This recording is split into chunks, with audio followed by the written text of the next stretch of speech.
So I'm in a nice nature reserve near Newbury, taking in the birdsong, and I was just thinking this morning on the Radio 4, I heard that a mainstream paper has picked up on the fact that some MPs call Theresa May mum, and I think that's the most inappropriate term, especially with reference to the Queen. It's an insult, but also to me it's more like Mother Holle, if you know the fairy tale, but it's not a very pretty one. And there's some very horrendous mothers in different stories, and I think that picture to me would be much truer to calling her the mom, the cosy, strong-willed mom. You know, she has the country in her hands and she will negotiate for us. Or it could be the mom that was in the government that caused the biggest electoral fraud. Yeah, so that's that's another option. So yes, is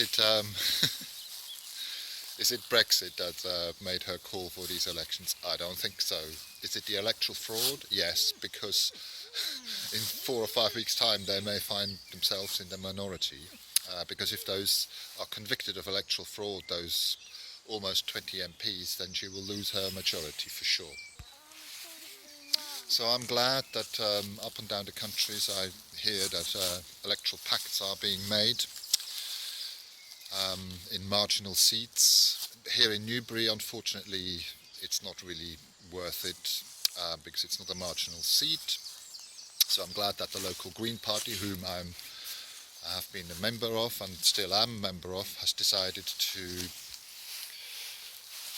run the election, because the issues can then be discussed and brought out if we have a candidate, and we selected our candidate in January in preparation for an early election, which then obviously we heard last week was being announced. So that was some good foresight.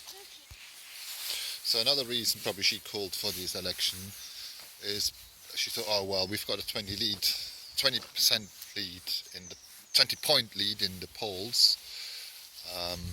I have since seen polls, especially the ITN one, of almost 150,000 people that said 68% Corbyn and 23% Theresa May.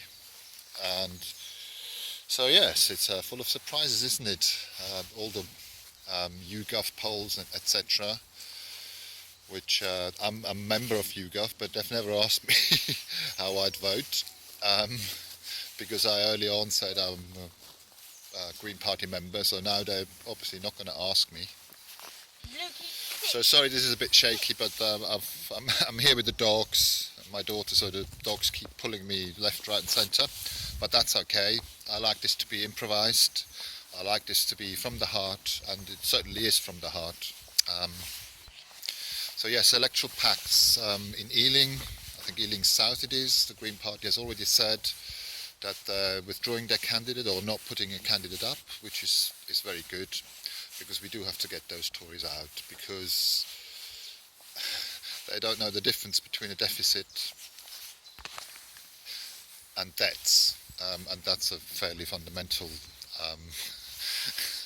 The other day, a Tory supporting Facebook friend of mine didn't know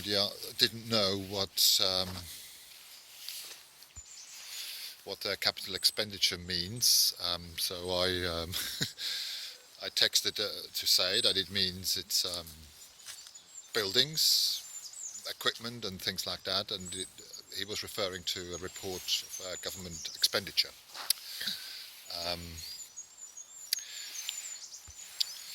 Yeah, so back to electoral pacts. So what's the reason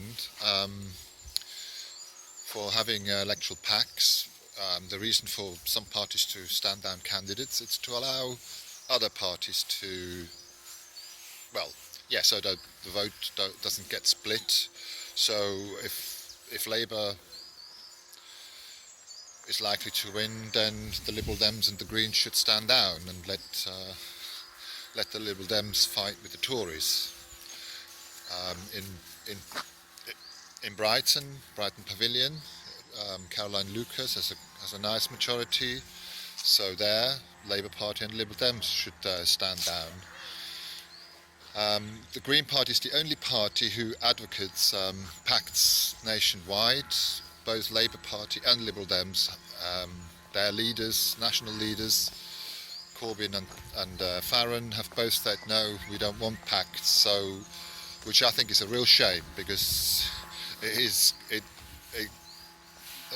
almost a guarantee to get the Tories out with if we have pacts up and down the country. It also, of course, allows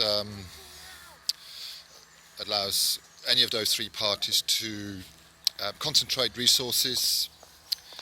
So if you don't have a candidate, you don't really have to campaign, so you can go and campaign in the neighbouring constituency, which makes absolute sense, especially since we've only got now 6 weeks to prepare for it. So yes, why do we need to get the Tories out? They have nationalised they have privatised so many national industries that I'm actually sick. Why does there have to be 35 different companies delivering you letters? I have no idea. One is more than plenty, because then the costs go up because you have to pay for 35 different administrations instead of just having one. The same with utilities. British Rail is owned, probably more than half of it is now owned by foreign countries, including China and Germany and France. It's absolutely ridiculous. Basically, the Tories are selling out the nation and they're getting away with it. Yes, a strong leadership by Theresa May. Yes, very strong. So yes, I want to end this vlog. Just if you have a look at that lovely beech tree, it's probably about 150 years old. It's absolutely massive. If I go back, you can see it's just absolutely massive. There you go. So for me, that's like the Green Party. Good, healthy, strong tree. Sorry about that. All right, well that's all. So local parties everywhere work together against the Tories.